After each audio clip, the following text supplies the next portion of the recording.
Γεια χαρά σε όλους. Μια ακόμα εκπομπή από το Ηλυρία ξεκινά.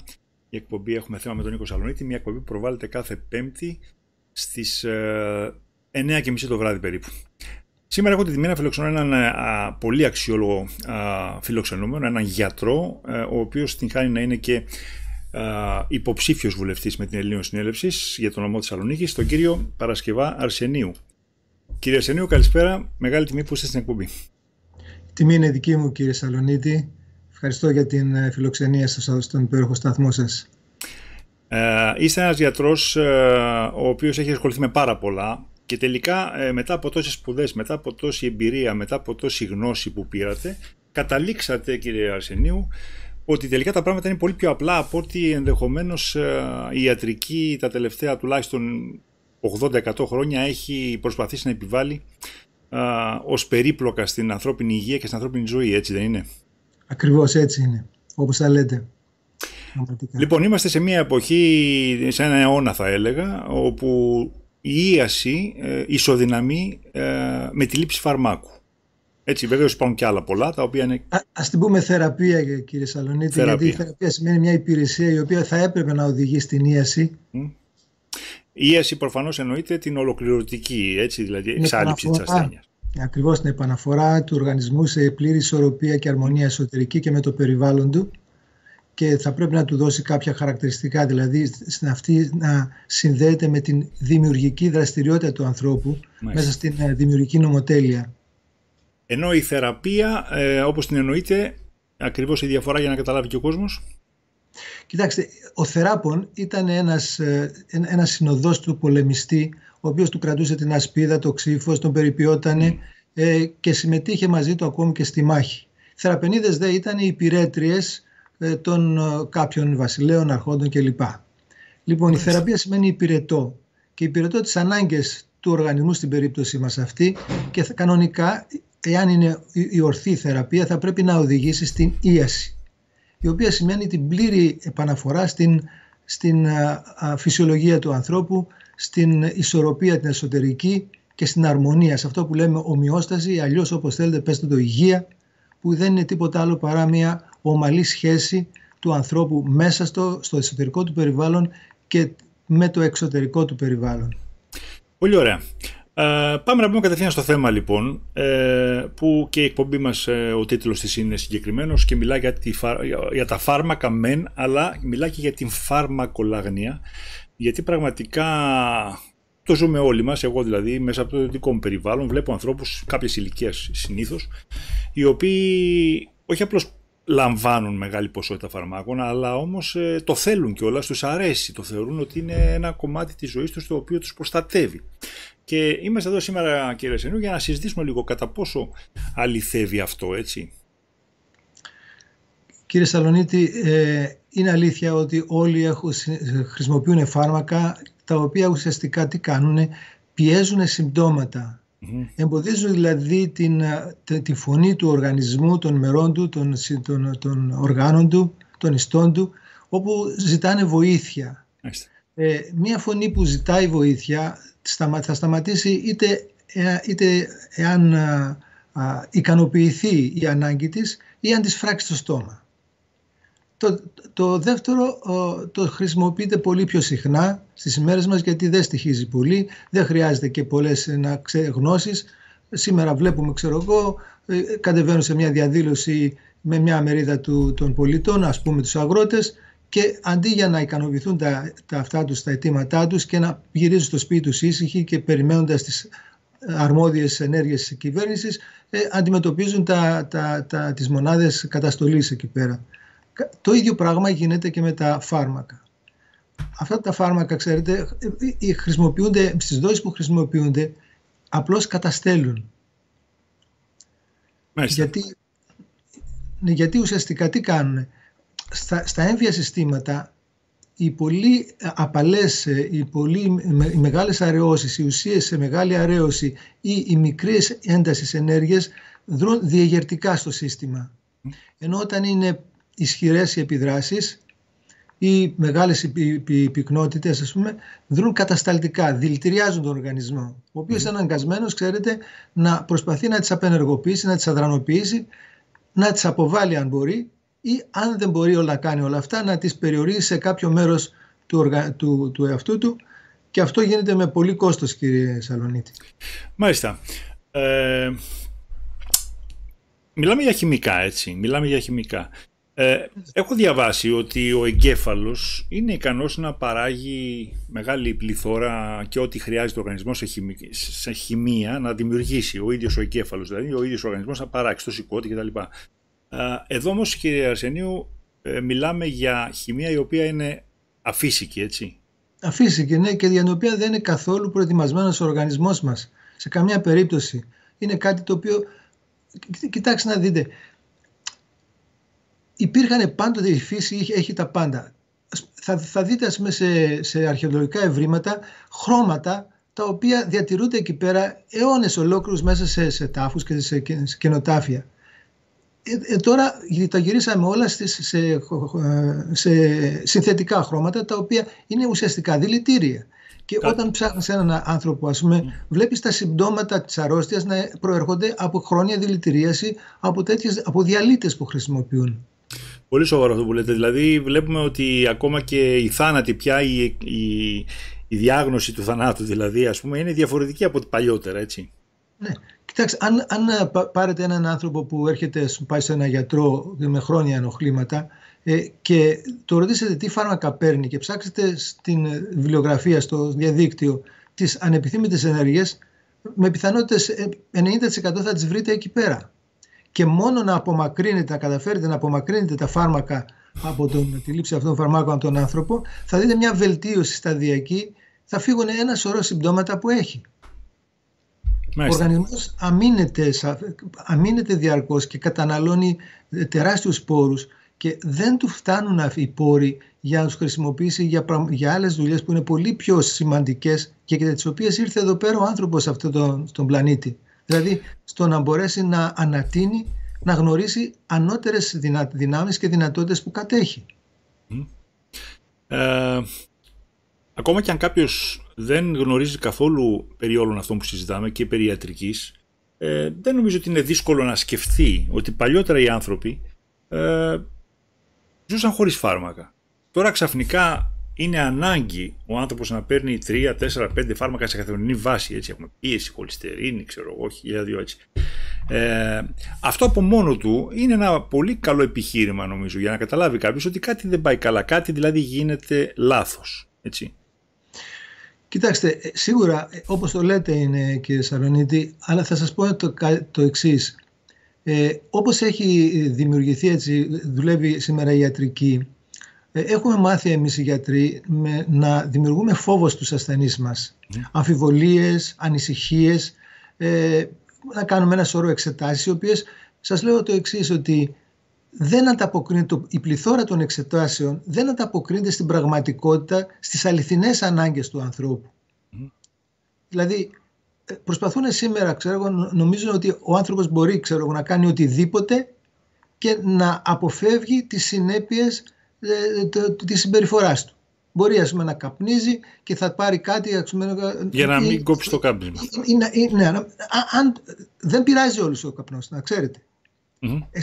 Έχει σημασία. Αυτή τη στιγμή βάζουν πάνω στα πακέτα των τσιγάρων κάποια εικόνα με καρκίνο, με οτιδήποτε, τη βλέπει ο άλλος και ξέρετε, την ώρα που πάει να ανοίξει, να πάρει το τσιγάρο του, βλέπει αυτή την εικόνα και υποσυνείδητα φοβάται. Αυτό είναι τεράστια σημασία για τον καρκίνο που θα αναπτύξει ή την χρόνια βροχίτιδα που θα κάνει. Είναι πιο βαθύ αυτό τώρα που λέτε, σίγουρα, και γίνεται και ακόμα πιο βαθύ, έτσι, η ενοχή που θα έχει ενδεχομένως κτλ. Ακριβώς. Το ενόπνευμα, οτιδήποτε, ξέρω εγώ. Ναι. Αλλά αυτά τα χρόνια φάρμακα που παίρνει ο καθένας είναι επειδή φοβάται. Στην πραγματικότητα υπάρχει φόβος. Και αυτό είναι άδικο για τον άνθρωπο, γιατί το ανθρώπινο σώμα έχει τεράστιες δυνατότητες αυτοίασης. Ναι. Ξέρετε πόσες καταστάσεις αυτοϊώνται, ούτε καν τις καταλαβαίνουμε. Βεβαίως. Τραυματιζόμαστε και αυτοθεραπευόμαστε. Βεβαίως. Καθημερινά και σε οποιαδήποτε στιγμή, ας πούμε, ο οργανισμός του λειτουργεί προσπαθώντας να λύσει όλα τα προβλήματα. Ναι. Και απόδειξη είναι οι οξείες ασθένειες που λέμε. Μάλιστα. Πολύ σοβαρό. Πάμε λίγο πάλι στα φάρμακα. Πότε ξεκίνησε περίπου έτσι όλη αυτή η απόπειρα, η διαδικασία της ιατρικής όπως τη λέμε ιατρική τέλος πάντων. Γιατί υπάρχει και η ιατρική που έχει άλλες βλέψεις, έχει άλλες προσεγγίσεις. Πότε ξεκίνησε αυτή η προσέγγιση του φαρμάκου και άρχισε να γίνεται σε μαζικό επίπεδο, δηλαδή να έρχεται? Ξεκίνησε, αυτό ήταν μια προσπάθεια κάποιων, ας πούμε ξεκίνησε από εκείνο το report του Flexner, ο οποίος ήταν ένας άνθρωπος, δεν ήταν ούτε γιατρός, ήταν απλώς εκπαιδευτικός, ο οποίος μελέτησε τον τρόπο που γινόταν η ιατρική εκείνο τον καιρό και έγραψε, ας πούμε, πώς θα ήθελαν να είναι η ιατρική, η χημική ιατρική, η οποία θα μπορούσε να είναι αντικείμενο εκμετάλλευσης. Είχαν ξεκινήσει, ας πούμε, η οικογένεια Ροκφέλερ και η Κάρνεγκι, αυτοί οι δυο τους, είχαν καταλάβει ότι αν μπορούσαν να πατεντάρουν ένα φάρμακο χημικό, ενώ δεν μπορούσαν να πατεντάρουν τη φύση. Έτσι λοιπόν, έπρεπε, για να μπορέσουν να επεκταθούν σε αυτό το τομέα, έπρεπε να παράγουν φάρμακα τα οποία να μπορούν να πατεντάρουν. Λοιπόν, με δωροδοκίες, με χρήματα και με δόλιες, ας πούμε, μεθόδους, που οδηγέτησαν έτσι τις ιατρικές σχολές, πείσανε την κυβέρνηση να βγάλει, ας πούμε, νόμους για το πώς πρέπει να ασκείται η ιατρική, η οποία προσαρμόστηκε τελείως σε αυτό που βλέπουμε σήμερα, και σιγά σιγά διαγωνίστηκαν και έκλεισαν όλες οι υπόλοιπες μορφές ιατρικής. Περιοριστήκαν, ας πούμε, όλη η ηλεκτροθεραπεία, περιορίστηκε η ομοιοπαθητική, εξαφανίστηκε από τις ΗΠΑ που ήταν πάρα πολύ διαδεδομένη. Υπήρχαν ιατρικές σχολές που διδάσκαν ομοιοπαθητική ιατρική, και η φυσικοθεραπεία και η χειροπρακτική και τέτοια πράγματα, όλα αυτά καταπιέστηκαν και περάσανε στο περιθώριο για πολλά χρόνια. Ουσιαστικά από τότε και μετά διαδόθηκε αυτός ο τρόπος, ας πούμε, αυτό που λέμε σήμερα δυτική ιατρική, και οι γιατροί μας, λαμπρά μυαλά και καταπληκτικές ψυχές, μαθαίνουν απλώς αυτά τα πράγματα, τα θεωρούν ότι έτσι πρέπει να γίνεται, τα ασκούν, και είναι ένα κύκλωμα το οποίο συντηρεί τον εαυτό του. Ναι, μιλάμε τώρα σήμερα που μιλάμε, ήδη είναι πολύ προχωρημένα τα πράγματα, με την έννοια ότι έχει γίνει πια συνήθεια όλο αυτό, δεν αμφισβητεί κάποιος, παρά μόνο κάποιος που είναι ερευνητικός, ανήσυχος, θα ψάξει να κάνει κάτι άλλο και θα δει τι είναι καλύτερο τελικά, αλλά περισσότερος κόσμος πραγματικά πέφτει στη γραμμή που προτείνεται από τα μέσα μαζικής ενημέρωσης, από την πολιτική, από την ιατρική, από την επιστήμη όπως την καταλαβαίνουμε σήμερα κτλ. Θα ήθελα να σας ρωτήσω κάτι. Σήμερα βλέπουμε κατά καιρούς κάποια μεγάλα προστήματα που δέχονται κάποιες φαρμακοβιομηχανίες για κάποιο φάρμακο το οποίο δεν ήταν σωστό, έκανε ζημιά ή οτιδήποτε. Καλά, πριν πάω στην ερώτηση αυτή, να ρωτήσω, παλιότερα, εκείνα τα χρόνια που ξεκίναγε και στηνόταν όλη αυτή η βιομηχανία και όλη αυτή η λογική, που ήταν και πιο δύσκολο να επιβληθεί, έτσι, γιατί ακόμα οι άνθρωποι ήταν μαθημένοι σε άλλους τύπους, ας πούμε, θεραπείας, ήταν τελείως διαφορετικά πράγματα. Τότε δεν υπήρξαν αντιδράσεις από κάποιες ενδεχομένως επίσημους θεσμούς παγκόσμιους ή από τοπικούς επιστήμονες, ότι δεν υπήρξαν αντιδράσεις σε αυτό όλο το οποίο πήγε να επιβληθεί? Υπήρξαν, αλλά αυτές απλώς μπήνανε στο περιθώριο. Τα μέσα μαζικής ενημέρωσης και κυρίως ο τύπος, ας πούμε, και ο ιατρικός τύπος είναι ελεγχόμενος τύπος. Αυτή τη στιγμή για να εκδοθεί κάποια εργασία, ας πούμε, να βγει στο φως, περνάει από διάφορες κριτικές, πολλές μένουν στα συρτάρια όταν δεν συμφωνούν, και υπάρχει ένα καθεστώς το οποίο αποθαρρύνει τέτοιες. Παρ' όλα αυτά υπάρχουν φωνές, αλλά δεν τις ακούει κανένας. Ακόμη και σήμερα, με όλα αυτά που βλέπουμε σήμερα, στις μέρες μας, με αυτές τις πανδημίες κλπ., υπήρξαν φωνές οι οποίες είπαν με αποκαταξιωμένους ανθρώπους που είπαν διαφορετικά πράγματα, αλλά όλοι αυτοί λιδωρηθήκαν και υπήρξαν θύματα, ας πούμε. Αντιληπτό απόλυτα. Κύριε Αρσενίου, εσείς όλα αυτά τα χρόνια που είστε στο χώρο και κινείστε, και από ό,τι ξέρω κινείστε σε πολλά διαφορετικά επίπεδα ή υποχώρους του χώρου αυτού, τέλος πάντων, που λέγεται ιατρική και θεραπεία και όλα αυτά, και έχετε μιλήσει με ανθρώπους, σας έχουν πλησιάσει άνθρωποι, έχετε δει πώς λειτουργεί κτλ. Έχετε διαπιστώσει ότι υπάρχει εμφανής, πώς να το πω, πρόθεση αυτού του συστήματος, να το πω έτσι, να βλάψει την ανθρωπότητα συνολικά? Έχετε διαπιστώσει κάτι τέτοιο από προσωπική σας εμπειρία? Κοιτάξτε, αυτό που ξέρω είναι ότι οπωσδήποτε υπάρχει μια πρόθεση στον ο άνθρωπος να παραμένει, να μην μπορέσει να ανατείνει καθόλου. Δηλαδή, σήμερα χρησιμοποιούνται ένα σωρό ψυχοφάρμακα. Ο άνθρωπος ο οποίος βρίσκεται σε μια ψυχική διαταραχή, όπως τη λέμε, μέσα από τα συμπτώματά του προσπαθεί να βρει τη λύση. Εμείς απλώς σταματάμε αυτή τη φωνή, τη συμπεριφορά του, τα συμπτώματα αυτά, το κάνουμε βολικό για μας, για το περιβάλλον, αλλά ο ίδιος θα παραμείνει εκεί πέρα εχμάλωτος σε αυτή την κατάσταση. Τα χημικά φάρμακα από την άλλη πλευρά είναι μια πολύ μεγάλη επιβάρυνση στον οργανισμό, ο οποίος, όπως είπαμε, θα πρέπει να τα αδρανοποιεί, και το χειρότερο είναι ότι είναι απασχολημένος διαρκώς, ξοδεύει ενεργειακούς πόρους γι' αυτό, και η καθημερινή ενέργεια που χρειαζόμαστε για να κάνουμε αυτό για το οποίο ήρθαμε ουσιαστικά, τελικά δεν επαρκεί. Και όταν δεν επαρκεί μια ενέργεια, μια διαδικασία μπορεί να μείνει στη μέση. Φανταστείτε, ας πούμε, να φάει ένας άνθρωπος ένα καλό γεύμα και να αναγκαστεί μετά να τρέξει απότομα για κάποιο λόγο. Το πιο πιθανό είναι ότι θα του έρθει ναυτία και έμετος, γιατί δεν μπορεί να προχωρήσει τη διαδικασία της χώνεψης. Ακόμη αυτά που βλέπουμε και ακούμε τις περισσότερες φορές, όταν δεν μπορούμε να τα επεξεργαστούμε στο μυαλό μας, να ολοκληρώσουμε τη διάσπασή τους, δηλαδή την ανάλυση τους και την σύνθεση μετά και την αφομοίωσή τους, κάπου θα μείνουν στη μέση και χάνονται αυτές τις πληροφορίες. Τα φάρμακα, τα χημικά, είναι πολύ ισχυρά φάρμακα, δεν χρειάζονται, όπως είπαμε, δρούνε κατασταλτικά επάνω στις ανθρώπινες κυταρικές λειτουργίες και δεν είναι η λύση για την ίαση. Απλώς συντηρούν ένα καθεστώς ιατρικό το οποίο θέλει να ζει και να διονύζει την ύπαρξή του με προσφθορά του ανθρώπου. Να σας κάνω μια άλλη ερώτηση τώρα, έτσι από περιέργεια περισσότερο, και πάλι από την εμπειρία σας σε σχέση με τις σχέσεις σας που έχετε με ανθρώπους του χώρου, με άλλους επιστήμονες, άλλους γιατρούς κτλ. Όλοι αυτοί οι γιατροί, οι γιατροί που προτείνουν τα φάρμακα, γιατί αυτό μάθανε και στα πανεπιστήμια τους και έτσι. Αλλά και οι επιστήμονες που τα φτιάχνουν τα φάρμακα, που δουλεύουν για μια φαρμακοβιομηχανία και φτιάχνουν τα φάρμακα, έτσι, όλοι αυτοί θεωρούν πραγματικά ότι τελικά είναι καλό πράγμα το φάρμακο αυτό? Φτιάχνουν ή ξέρουν ότι δεν είναι καλό και κάνουν τα στραβά μάτια? Πώς το έχετε αντιληφθεί? Κοιτάξτε, οι άνθρωποι που εργάζονται πάνω σε αυτό το τομέα έχουν πολλά κίνητρα για να το κάνουν. Οι περισσότεροι άνθρωποι θέλουν να έχουν χρήματα, μετά έχουν πιστεί. Άμα δεις ένα πράγμα με ένα ορισμένο μάτι, το θεωρείς αυτό φυσικό. Και αυτό που προσπαθούν να κάνουν σήμερα, κύριε Σαλονίτη, είναι να παρεμβαίνουν στους μηχανισμούς της λειτουργίας του οργανισμού. Οι μηχανισμοί είναι αλάνθαστοι, είναι αυτοί που πρέπει να είναι.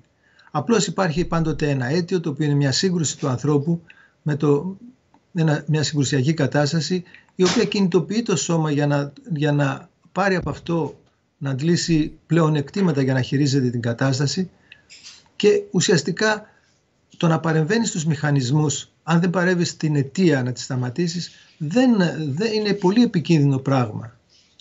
Ένας τρόπος είναι να κάνεις τα αποτελέσματα να μην είναι αισθητά, να μην τα νιώθει πολύ ο οργανισμός, αλλά σας λέω ότι οτιδήποτε γίνεται μέσα στο ανθρώπινο σώμα έχει νόημα. Γνωρίζουμε όλοι ότι όλη αυτή η δημιουργία είναι έργο του λόγου, της λογικής, της ανάγκης, του στόχου και του σκοπού. Θα πρέπει να αναζητούμε διαρκώς μέσα σε όλες μας τις εκδηλώσεις το νόημα του τι κάνει το σώμα μας. Και εάν το ακούσουμε, εάν το κατανοήσουμε, θα λύσουμε το πρόβλημα αμέσως και θα σταματήσει οποιαδήποτε διαταραχή. Αυτό γνωρίζω, αυτό έχω μελετήσει, αυτό είναι αποδεδειγμένο πλέον. Τώρα, όσο προς σας είπα για τους συναδέλφους γιατρούς και όλους τους ερευνητές, κάποιοι γνωρίζουν τι κάνουν, απλώς συμβιβάζονται. Άλλοι νομίζουν ότι κάνουν το ορθό, γιατί έτσι μάθανε και είδαν τα πράγματα από μία οπτική. Δεν θέλησαν ποτέ να δούνε κάτι άλλο, γιατί υποσυνείδητα το αποκρούν. Γιατί από εκεί βγάζουν το ψωμί τους. Δεν ξέρω πώς να σας το εξηγήσω αλλιώς. Θα σας πω ένα στατιστικό που έχω διαβάσει, όχι βεβαίως σε mainstream περιοδικά, ας πούμε, ή μέσα, αλλά είναι μέσα από στατιστική μελέτη, επικυρωμένη κτλ. Στην Αμερική, φαντάζομαι δεν το ξέρετε αυτό, στην Αμερική ο μέσος όρος πώς το λέμε, θανάτου τέλος πάντων, έτσι, μέσος όρος ζωής των γιατρών είναι 10 χρόνια περίπου λιγότερο από ό,τι είναι του μέσου ανθρώπου. Και αυτό συμβαίνει γιατί θεωρώ οι γιατροί οι ίδιοι πιστεύουν στο φάρμακο, πιστεύουν σε αυτού του τύπου τις προσεγγίσεις τις ιατρικές, τις χρησιμοποιούν οι ίδιοι περισσότερο από ό,τι ενδεχομένως προτείνουν στους ασθενείς τους, και το έχω δει αυτό με τα μάτια μου στο οικείο περιβάλλον μου. Έτσι.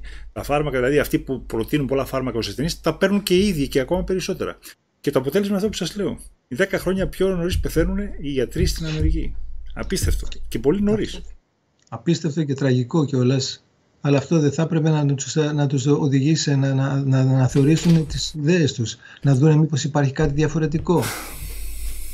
Απλά όμως, κύριε Σαλονίτη, όταν βρίσκεσαι μέσα σε ένα γήπεδο και σου λένε ότι μόνο σε αυτό μπορείς να παίξεις, αναγκάζεσαι να παίξεις μέσα σε αυτό. Αυτή τη στιγμή υπάρχουν συνθήκες έτσι που ο άνθρωπος νιώθει απειλούμενος, ότι πρέπει να κάνει υπερπροσπάθειες μόνο και μόνο για να επιβιώνει. Αυτό όμως δεν μπορεί να συμβαίνει σε μια ορθή πολιτεία. Το περιβάλλον στο οποίο ζούμε είναι τελείως απάνθρωπο και βασίζεται πάνω στον εκφοβισμό του ανθρώπου και σιγά σιγά στην πλήρη υποδούλωσή του, στο να είναι υπήκοος, να ακούει και να εκτελεί απλές εντολές. Και να το θεωρεί και αυτονόητο αυτό, έτσι. Αυτό είναι το χειρότερο. Δεν βλέπει μια άλλη προοπτική ο άνθρωπος. Γιατί αν έβλεπε μια άλλη προοπτική ο άνθρωπος, σε οτιδήποτε, όχι μόνο σε αυτό που συζητάμε τώρα, θα κοιτούσε πώς θα τα αλλάξει. Έτσι. Το ότι δεν κοιτάει να το αλλάξει σημαίνει πως δεν το βλέπει. Σου λέει αυτό είναι το σωστό, αυτό είναι το φυσιολογικό και μια χαρά είμαστε. Αυτό βασίζεται πάνω στο ότι κάθε φορά, σε κάθε στιγμή, κύριε Σαλονίτη, γεννιόμαστε μέσα σε μια καινούργια πραγματικότητα. Και αυτό που βλέπουμε, και το βλέπουμε εκεί τη στιγμή, χωρίς να είμαστε παρόντες στον εαυτό μας, μπαίνει μέσα μας και το παίρνουμε σαν έτσι όπως έχει, αμάσιτο το καταπίνουμε.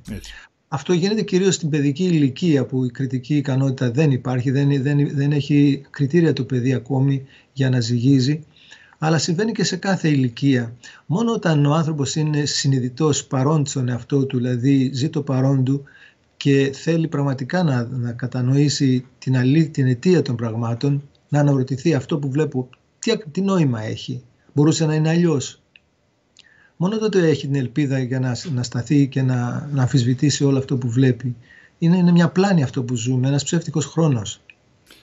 Και το φοβερό είναι ότι αυτό το πράγμα όλο που περιγράφεται, και βέβαια έχει τεράστιο εύρος, και όχι μόνο στην ιατρική αλλά παντού, χαρακτηρίστηκε τις τελευταίες 5-6 δεκαετίες ως πρόοδος. Αυτό είναι πρόοδος. Έτσι, και μας οδηγεί τελικά στο να είμαστε τόσο πολύ κλειστοί στις γραμμές μας. Έτσι. Ακόμα και αν αυτές τις γραμμές μας οδηγούν σε κάτι χειρότερο από το να μην τις είχαμε. Έτσι. Κοιτάξτε, η απομόνωση των ανθρώπων του ενός από τον άλλο τον αποδυναμώνει, και αυτό είναι που θέλουν το πλανητικό καθεστώς. Αυτό θέλει, κύριε Σαλονίτη. Μάλιστα. Βλέπετε, αρχίζει ακόμη, αναγκάσαν τους γονείς να στέλνουν τα παιδιά τους σε βρεφονιπιακούς σταθμούς, να ξεκινάει την εκπαίδευση τους από τα 5 χρόνια, κάτι απαράδεκτο. Το παιδί σε αυτή την ηλικία έχει ανάγκη τη μαμά του. Μόνο μετά το 7ο χρόνο μπορεί να την αποχωριστεί για κάποιο διάστημα χωρίς κόστος.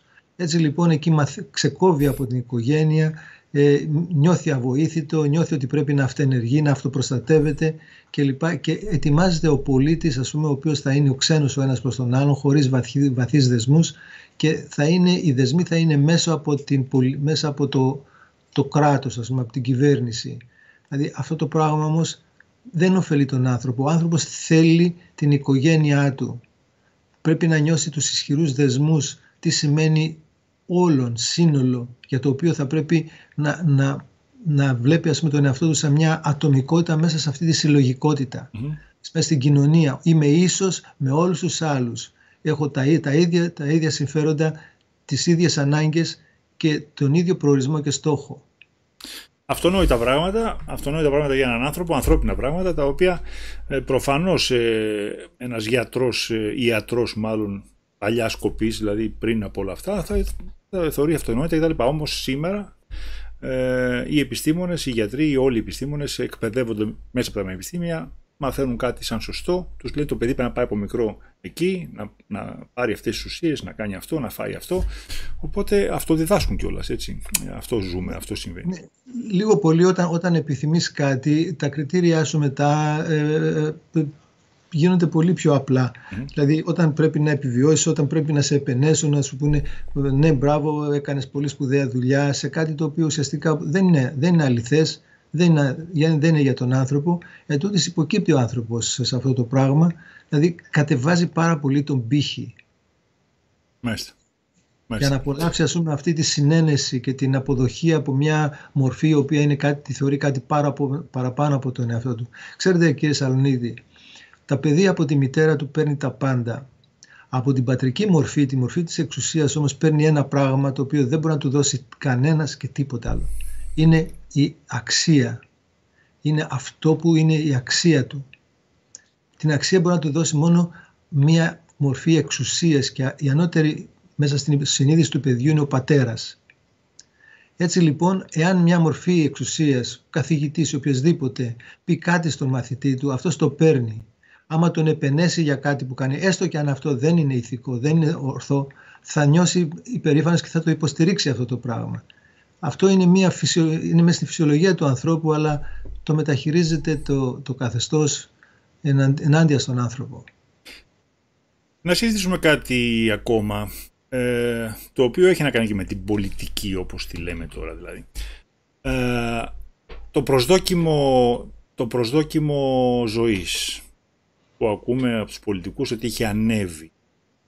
Και βάσει αυτού βέβαια προσαρμόζονται και τα όρια σύνταξης και τα λοιπά. Έτσι. Βεβαίως. Έχουμε φτάσει δηλαδή να παίρνουμε σύνταξη και αμέσως μετά να πεθαίνουμε ή και λίγο πριν. Δεν πάση να δούμε που θα πάει αυτή η ιστορία.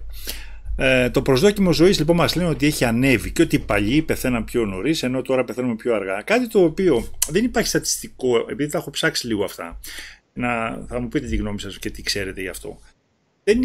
Δεν υπάρχει στατιστικό το οποίο να λέει επίσημα το προσδόκιμο ζωής είναι τόσο.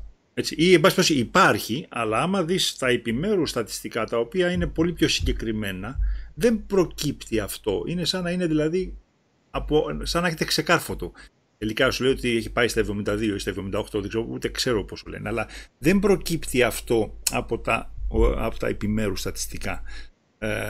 Που σου λένε πιο συγκεκριμένα πράγματα, έτσι, θα από συγκεκριμένους θανάτους, συγκεκριμένες ασθένειες, το ένα τ' άλλο κτλ.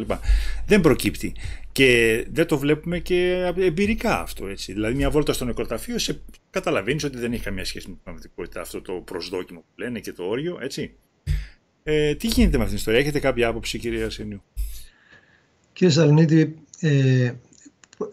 πρώτα λέμε ότι για να υποστηρίξεις ένα ψέμα πρέπει να επιστρατεύσεις την στατιστική σε αυτό το θέμα. Πραγματικά έτσι είναι. Αλλά τι σημαίνει αυξήθηκε το προσδόκιμο της επιβίωσης, ότι ζει ο άνθρωπος περισσότερα χρόνια? Αυτό βλέπουμε ότι πρέπει να το συνδέσουμε και με την ποιότητα της ζωής του και με τη δημιουργική του δραστηριότητα. Θα δούμε πολλές φορές ότι ο άνθρωπος όταν αρρωσταίνει προτιμάει να πεθάνει ουσιαστικά παρά να υποβαθμιστεί.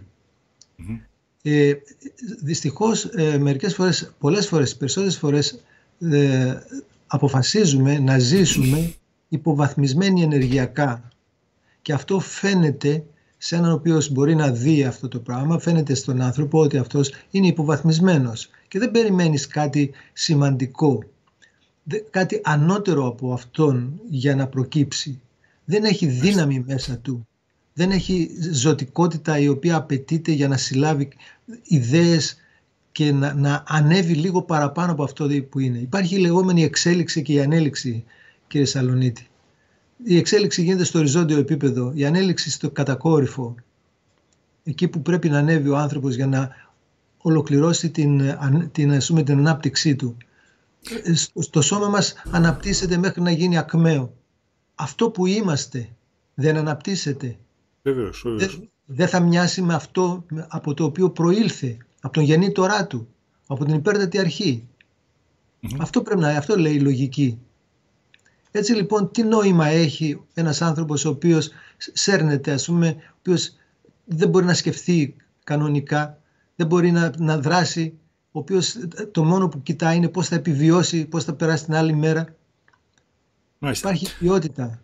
Προφανώς αυτό που λέτε και καταλαβαίνω είναι ότι βάλετε ο άνθρωπος από πολλές μεριές ώστε να μην έχει την κατάλληλη δυνατότητα τελικά ανέλυξης, έτσι, αυτοπεποίθηση, τα πάντα, έτσι, φόβος, όλα αυτά που λέμε. Να σας κάνω μια άλλη ερώτηση, κύριε Αρσενίου, που το έχω έτσι λίγο και αυτό έτσι στο μυαλό μου. Έχω διαβάσει κάποιες μελέτες, αλλά όχι βέβαια τις ίδιες μελέτες, έχω διαβάσει δημοσιεύματα που μιλάνε για μελέτες, τα οποία λένε ότι επιστημονικές μελέτες έχουν δείξει πως ο άνθρωπος είναι φτιαγμένος, είναι μια οντότητα φτιαγμένη για να ζει πολύ περισσότερα χρόνια από αυτά τα οποία περίπου ζει, δηλαδή 180, 170 και τέτοια νούμερα ακούς. Είναι φτιαγμένος για τέτοια ποσότητα, ας πούμε, ετών να ζήσει, και τελικά το ότι ζει 70-80 είναι απόλυτη αποτυχία. Και αν κάποιος πάει και στα 90, λες πω έζησε πολύ. Ενώ κανονικά είναι για να ζήσει ο άνθρωπος, ας πούμε, πολύ περισσότερο. Έτσι. Ισχύει αυτό κατά τη γνώμη σας, κύριε Αρσένιο? Υπάρχουν άνθρωποι που έχουν ζήσει, ας πούμε, στο χωριό το οποίο κατοικώ, στη Νέα Γωνιά Χαλκιδικής, κύριε Σαλονίτη. Οι άνθρωποι εδώ, πριν αρχίσουν να χρησιμοποιούν πολύ τα γεωργικά φάρμακα κλπ., δεν πέθανε κάποιος κάτω από τα 100 του, ας πούμε, 105-108 ετών, ας πούμε, τότε. Υπάρχουν άνθρωποι που ζήσανε πολύ περισσότερα χρόνια. Σε ποια περιοχή είναι αυτή που λέτε τώρα, δεν κατάλαβα? Στη Χαλκιδική, στη Νέα Γωνιά. Για να πάμε εκεί, να ζήσουμε εκεί. Τώρα δυστυχώς πεθαίνουν από καρκίνο πολύ πιο νωρίς. Μάλιστα. Αυτό λοιπόν είναι αλήθεια. Δηλαδή το έχω ακούσει και από άλλες και από άλλες περιοχές, και παλιότερα γνωρίζω ότι οι άνθρωποι παλιοί, γιαγιάδες, προγιαγιάδες γνωστών μου κτλ. Όλες ήταν 100 και, ας πούμε, έτσι. Αλλά μας λένε όμως παρόλα αυτά ότι τώρα αυξήθηκε το προσδόκιμο. Προγραμματιζόμαστε, κύριε Σαλονίτη, και τελικά ο άνθρωπος πεθαίνει επειδή έχει προγραμματιστεί στην πραγματικότητα. Ας πούμε, όλοι νομίζουν ότι ο καρκίνος σκοτώνει. Ο καρκίνος δεν σκοτώνει κανέναν, κύριε Σαλονίτη. Ο άνθρωπος απλώς πεθαίνει από την εξάντληση των δυνάμεών του. Τι είναι ο καρκίνος τελικά, κύριε, μια και το αναφέρατε, έτσι, με δύο κουβέντες απλές να καταλάβουμε. Τι είναι ο καρκίνος τελικά? Ο καρκίνος είναι κάτι το οποίο είναι μέσα στο μυαλό του ανθρώπου, είναι η απομόνωσή του από την ολότητα. Να σας πω ένα παράδειγμα για να γίνει κατανοητό. Εάν πάρετε κύτταρα που δημιουργούν την επιδερμίδα και τα βάλετε μέσα σε ένα θρεπτικό ζώμο, σε ένα δισκάκι, αυτά θα αναπτυχθούν και θα κάνουν ένα τάπητα, ένα χαλάκι. Μόλις έρχονται το ένα σε επαφή με το άλλο, σταματάνε και μένουν εκεί και μένουν εκεί. Εάν πάρετε τώρα από αυτά τα κύτταρα, όμοια κύτταρα, ένα κύτταρο το οποίο κάθε φορά το βάζετε σε ένα μόνο του σε θρεπτικό ζώμο. Μόλις πολλαπλασιάσει λίγο, απομονώνετε ένα και το ξαναβάζετε πάλι μόνο και μόνο και μόνο. Ύστερα από λίγο διάστημα θα έχετε κάνει ένα καρκινικό κύτταρο, το οποίο όταν το αφήσετε να αναπτυχθεί θα κάνει ένα σβολαράκι. Ένα σβόλο. Μια σφαίρα. Ναι. Τα εξωτερικά κύτταρα θα πολλαπλασιάζονται πολύ γρήγορα, θα τρώνε το θρεπτικό υλικό, τα εσωτερικά θα πεθαίνουν από ασφυξία. Βλέπετε λοιπόν, αυτό που κάνει τον άνθρωπο είναι η απομόνωσή του και ουσιαστικά αυτή η απομόνωση αποτυπώνεται στο όργανο το οποίο θα συμμετέχει, ας πούμε, γιατί ο καρκίνος είναι ένας προγραμματισμός του ανθρώπου για να μπορέσει να επιβιώσει, ώστε να έχει μια δεύτερη ευκαιρία, γιατί να κατανοήσει τι ήταν αυτό στο οποίο απέτυχε να απαντήσει κατάλληλα και ανάλογα. Να πω λίγο σε αυτό, να γίνω πιο συγκεκριμένος. Όταν ένας οδηγός ο οποίος είναι πολύ έμπειρος, σε σχέση με έναν ο οποίος είναι αρχάριος, θα αντιδράσουν διαφορετικά. Οι αντιδράσεις του θα είναι διαφορετικές και οι επιπτώσεις διαφορετικές σε ένα ευνίδιο, μη αναμενόμενο συμβάν στον δρόμο. Ο έμπειρος με έναν ελιγμό, χωρίς να πάθει τίποτα, θα αντιδράσει κατάλληλα και θα αποφύγει τη σύγκρουση, οτιδήποτε. Ο αρχάριος δεν τα καταφέρει, θα τρομάξει, θα συγχυστεί. Έτσι λοιπόν, όταν μας συμβαίνει κάτι πολύ απρόοπτο, μη αναμενόμενο, αντιδρούμε με αυτό που είμαστε εκείνη τη στιγμή. Και επειδή δεν μπορεί να σταματήσει η ενέργειά μας, η δημιουργικότητά μας, καταφεύγουμε σε ένα πρόγραμμα το οποίο είναι αποθηκευμένο και συνδέουμε το θέμα που μας συνέβη, το γεγονός εκείνο της σύγκρουσής μας, το απρόοπτο, με κάτι γνωστό. Και αυτό μπορεί να αντιδράσει ο οργανισμός με πολλαπλασιασμό κυττάρων. Αυτό είναι όλο. Είναι ένας προγραμματισμός, τον οποίο αν κατανοήσουμε την αιτία που το προκάλεσε, σταματάει ακαριέα. Αυτό έχει αποδειχθεί. Και θα πρέπει στο μέλλον να στραφεί η έρευνα με αυτόν τον τρόπο, να δούμε τα πράγματα με αυτόν τον τρόπο, ότι μέσα μας ό,τι γίνεται έχει νόημα. Και είναι το μοναδικό ορθό. Ξέρετε, υπάρχουν πολλοί επιστήμονες στον προηγούμενο αιώνα, τέλος πάντων, τουλάχιστον, οι οποίοι έχουν δώσει πολλές μελέτες πάνω στο θέμα, αν και δεν είναι το θέμα μας τώρα ο καρκίνος σήμερα, αν σχετίζεται βεβαίως, που έχουν δώσει πολλές μελέτες, πολύ συγκεκριμένες. Όλες βέβαια διαφέρουν λίγο, αλλά όλες τελικά είναι σωστές. Παραδείγματος χάρη, τώρα εδώ βλέπουμε το Ράιχ, θα δούμε το Χάμερ σε λίγο, έτσι. Αυτός είναι ο κύριος Ράιφ, ο οποίος έχει κάνει πολύ μεγάλη μελέτη πάνω στα καρκίνικα κύτταρα, εντάξει, εκτελεστικά. Ο κύριος Χάμερ, ας πούμε, σε σχέση με αυτό που μας λέτε, κύριε Αρσενίου, με αυτό που μας περιγράψετε λίγο νωρίτερα, πόσο κοντά είναι? Είναι στην καρδιά του θέματος αυτού, δηλαδή είναι ο άνθρωπος που ανέπτυξε αυτή και τα απέδειξε όλα αυτά τα πράγματα, αλλά το θέμα μας ουσιαστικά είναι... ο κύριος Χάμερ, για όσους δεν ξέρουν. Ναι. Ας επανέλθουμε στο θέμα των φαρμάκων. Τα χρόνια φάρμακα και τα συνθετικά φάρμακα, κύριε Σαλονίτη, δεν είναι αυτά που χρειάζεται ο οργανισμός μας. Πληρώνει πολύ βαρύ τίμημα. Σε μένα, όταν έρθει κάποιος και το δω, ας πούμε, όποτε θα δω κάποιον άνθρωπο που μου πει έχω αυτό και αυτό και αυτό, θα κοιτάξω τι φάρμακα παίρνει. Και μετά θα δω ακριβώς, θα τα βρω μέσα στο τέτοιο. Θα του πω, κοίταξε, άμα τα σταματήσεις αυτά και μόνο, είναι αρκετό για να έχεις μια μεγάλη ανακούφιση. Μάλιστα. Λοιπόν, επειδή ο χρόνος μας δεν είναι πολύ ακόμα, μάλλον τον έχουμε περάσει κιόλας λίγο, να κλείσουμε με μια ερώτηση που θα σας κάνω για τα φάρμακα, μια και αυτό είναι και το θέμα μας σήμερα. Τελικά τα φάρμακα είναι όλα ανθυγιεινά, να το πω έτσι? Υπάρχουν κάποια φάρμακα ή σε τι ποσοστό, έτσι, κατά την εικόνα που έχετε, υπάρχουν και φάρμακα τα οποία πραγματικά μπορούν να βοηθήσουν? Σαφώς. Φάρμακα που είναι επίγοντα για τις επίγουσες ιατρικής, τα επίγοντα περιστατικά, είναι σωστικά, είναι σωστά φάρμακα. Εκείνη τη στιγμή ο οργανισμός δεν μπορεί να κάνει διαφορετικά και θα πρέπει να τα πάρει για να μπορέσει να επιβιώσει.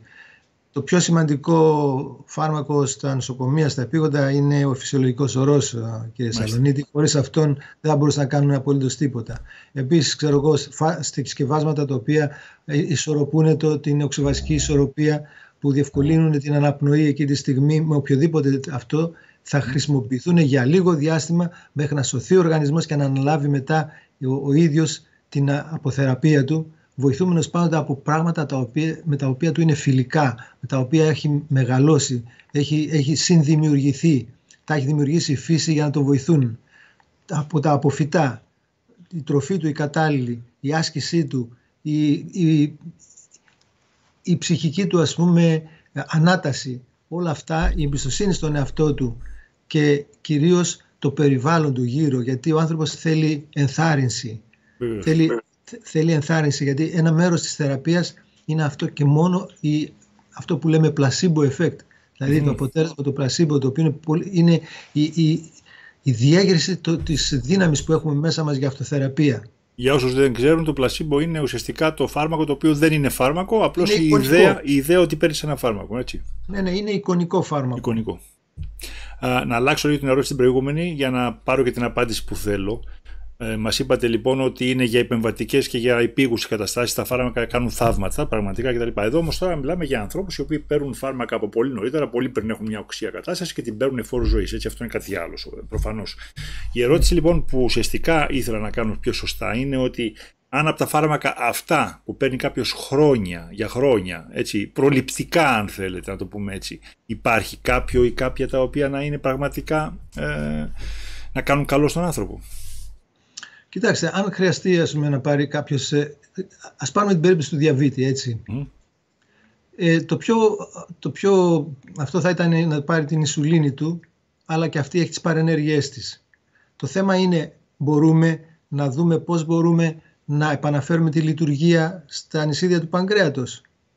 Να δούμε ακριβώς τι ήταν αυτό το οποίο τον απορρίθμισε. Αποκατάσταση. Και αυτό που θέλουμε στο μέλλον είναι να δώσουμε ευκαιρία σε όλα αυτά που θεωρούνται εναλλακτικά αυτή τη στιγμή και τα οποία έχουν περάσει στο περιθώριο, να αποδείξουν, εάν έχουν κάτι να αποδείξουν, ποιες είναι οι δυνατότητές τους, πώς πρέπει να ασκούνται, πώς πρέπει να εφαρμόζονται στον άνθρωπο. Και ο άνθρωπος θα πρέπει να έχει το δικαίωμα να επιλέξει τη θεραπεία του. Να πει εγώ δεν θέλω αυτό το πράγμα, θέλω το άλλο. Νομίζω ότι έχει το δικαίωμα. Έτσι. Νομίζω εκεί τουλάχιστον ακόμα δεν φτάσαμε. Όχι, δεν το έχει αυτή τη στιγμή. Σας πληροφορώ ότι δεν το έχει. Από ποια άποψη να το πάει ιδιωτικά. Θα έπρεπε η πολιτεία να πληρώνει. Η υγεία δεν είναι. Μάλιστα. Η υγεία, κύριε Σαλονίκη, δεν είναι αντικείμενο ούτε κερδοσκοπίας, ούτε πλουτισμού, ούτε τίποτα άλλο. Είναι κάτι το οποίο, όπως και η ενέργεια και το νερό και ο αέρας, αυτά είναι κάτι το οποίο δεν μετριώνται με χρήματα. Δεν μπορούν να πληρώνονται. Δηλαδή πληρώνεις ασφάλεια, αλλά σου λέει είσαι ασφαλής για να κάνεις αυτή τη θεραπεία. Τις άλλες δεν τις ασφαλίζεις. Ναι. Αυτό λέτε, μάλιστα. Ναι. Παρ' όλα αυτά, ένα μεγάλο κομμάτι του πληθυσμού, και όσο πάει ο καιρός, θεωρώ ότι αυξάνεται, πηγαίνει σε εναλλακτικές θεραπείες και νομίζω ότι έχει πολύ καλά αποτελέσματα, κύριε Αρσενίου. Σαφώς, έχουν πολύ καλύτερα αποτελέσματα, δεν έχουν ανεπιθύμητες ενέργειες όταν ασκούνται με τον τρόπο που πρέπει να ασκούνται. Οτιδήποτε είναι υπερβολικό έξω από το μέτρο του ανθρώπου δεν είναι το ορθό, δεν μπορεί να τον βλάψει. Ακόμη και τα αυτά, και τα βότανα και οποιοδήποτε. Για όλα υπάρχει μια τέχνη την οποία θα πρέπει να την αναπτύξουν οι άνθρωποι, οι γιατροί, να μάθουν πώς να τα χρησιμοποιούν όλα. Υπάρχουν πολλά μέσα, υπάρχουν αυτή τη στιγμή ένας τρόπος είναι με τις διάφορες συχνότητες, ας πούμε, γιατί όλα ό,τι τρώμε και ό,τι παίρνουμε με συχνότητες είναι και ενέργειες με κάποια συχνότητα ταλάντωσης. Βεβαίως, τα πάντα είναι συχνότητες. Όπως και το σώμα είναι ένα ταλαντούμενο σύστημα. Μάλιστα. Επομένως υπάρχουν πληθώρα μεθόδων, ας πούμε, για να βοηθεί ο άνθρωπος. Μάλιστα. Και νομίζω ότι συνεχώς ερευνώνται, έτσι, δεν έχουν μείνει σε ένα επίπεδο, συνεχώς ερευνώνται. Για να κλείσουμε την εκπομπή, κύριε Αρσενίου, μια και είστε και εκπρόσωπος ενός πολιτικού φορέα, του Φορέα Ελληνοσυνέλευσης, και επειδή διαβάζοντας κάποιες προγραμματικές δηλώσεις αυτού του φορέα, βλέπει τεράστιες μεταρρυθμίσεις, ριζοσπαστικές μεταρρυθμίσεις σε όλα τα επίπεδα για την υγεία, με δύο κουβέντες, όσο είναι δυνατόν βέβαια τώρα, με δύο κουβέντες να πείτε, αλλά εν πάση περιπτώσει προσπαθήστε με δύο κουβέντες να μας πείτε τις μεγάλες αλλαγές. Θα πρέπει να εξασφαλιστεί ώστε ο άρρωστος να μην αρρωσταίνει. Θα πρέπει να εξωστρακιστούν όλα αυτά τα οποία τον οδηγούν σε ακραίες καταστάσεις, οι οποίες τον ανατρέπουν και τον αρρωσταίνουν. Από την άλλη πλευρά, θα υπάρχει μέρημνα της πολιτείας ώστε το φάρμακο να παράγεται να υπάρχει ένα κεντρικό εργοστάσιο το οποίο θα μελετάει και θα παράγει τα φάρμακα εκείνα τα οποία θα είναι σύμφωνα με τη φυσιολογία του ανθρώπου, με τις λιγότερες δυνατές παρενέργειες, φυτικά κυρίως φάρμακα, αλλά και από οποιοδήποτε, και χημικά μπορεί να είναι, αλλά μελετημένα έτσι ώστε να μην καταστέλουν συμπτώματα, να μην επιβαρύνουν τον οργανισμό, αλλά μόνο να ωφελούν. Και επίσης θα δοθεί ευκαιρία σε όλες τις εναλλακτικές μεθόδους να αποδείξουν την αξία τους, αυτό που είναι, τις δυνατότητές τους και ποιος είναι ο ορθός τρόπος για να εφαρμόζονται. Και η υγεία προπάνω θα είναι μια δωρεά της πολιτείας, η οποία έχει ανάγκη να έχει υγιείς ανθρώπους, όπως το σώμα μας έχει ανάγκη να έχει υγιή κύτταρα. Πολύ ωραία. Κύριε Αρσενίου, εντάξει, δεν ξέρω αν σας έφτασε ο χρόνος για να μας πείτε τις βασικές ιδέες από όλα αυτά τα οποία θέλατε σήμερα. Θα είμαστε μαζί ξανά. Σίγουρα θα ξαναβρεθούμε, θα ξανακάνουμε μια ακόμα ενδιαφέρουσα εκπομπή. Σαν τη σημερινή, νομίζω ήταν πολύ ενδιαφέρουσα και σας ευχαριστώ πάρα πολύ γι' αυτό. Και εγώ ευχαριστώ για την Να είστε καλά, καλή συνέχεια στο ό,τι κάνετε και στο επανειδήν.